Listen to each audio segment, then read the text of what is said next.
Merci, Monsieur le Président. Alors, juste pour expliquer, parce qu'il y a eu un certain nombre de comparaisons avec l'Allemagne, avec le Royaume-Uni. Oui, mais la France, ce n'est ni l'Allemagne ni le Royaume-Uni. La France reste un pays de ruraux. Et ça, je pense que c'est important, c'est une spécification. Alors, quand je vous entends quelquefois, j'ai un peu l'impression qu'il y a une culpabilité. Et ce que je crains, évidemment, c'est l'effet de balancier, parce que l'effet de balancier, on l'a connu, par exemple, pour le remembrement. Il y avait des parcelles qui faisaient moins de 1 hectare.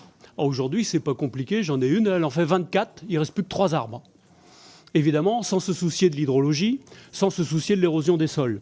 Je ne voudrais pas qu'on fasse la même chose avec Lausanne, parce qu'aujourd'hui, on a dit « Ah, il ne faut plus construire en campagne », donc il y a des dents creuses, où on sait très bien qu'on ne mettra jamais un tracteur dedans. Ah, mais on ne peut pas les urbaniser. Donc, vous voyez, quelquefois, j'ai l'impression qu'on est trop dans l'autre sens. Et effectivement, je pense que cette loi qui nous vient du Sénat met de l'huile dans les rouages. Parce qu'il y a eu la loi climat-résilience, il y a eu aussi les décrets qui finalement durcissaient la loi, et il y a l'application dans les DDTM, dans les départements. Et là, je peux vous dire qu'effectivement, ça a toussé un peu. Alors, ça a toussé un peu parce qu'il y a certaines régions, en particulier la mienne, où on a 20 000 habitants de plus par an. Il va bien falloir qu'on les mette quelque part, ou alors on leur dit de rester chez eux, mais je ne suis pas sûr qu'ils apprécient. Donc, vous voyez bien qu'il y a des dynamiques qui font qu'au niveau du logement, et on en a parlé, mais ça va être quelque chose d'absolument nécessaire. Avec autre chose, on a besoin de décarboner notre industrie, donc on va avoir aussi besoin de terrain pour le faire.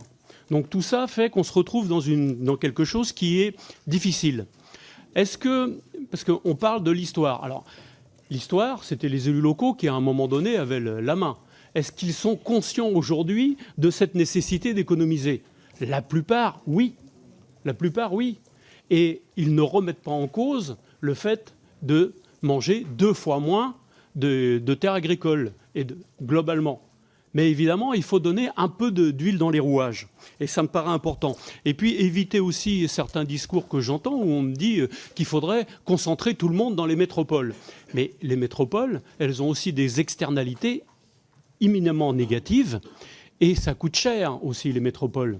D'ailleurs, elles ont des dotations qui sont bien plus élevées que dans les milieux ruraux. Ce qui pose aussi la question de l'égalité des Français vis-à-vis de ces dotations. Donc voilà un ensemble de choses, mais effectivement, à un moment donné, il ne faut pas être, comme on dit en breton, plus mouillé que l'humidité.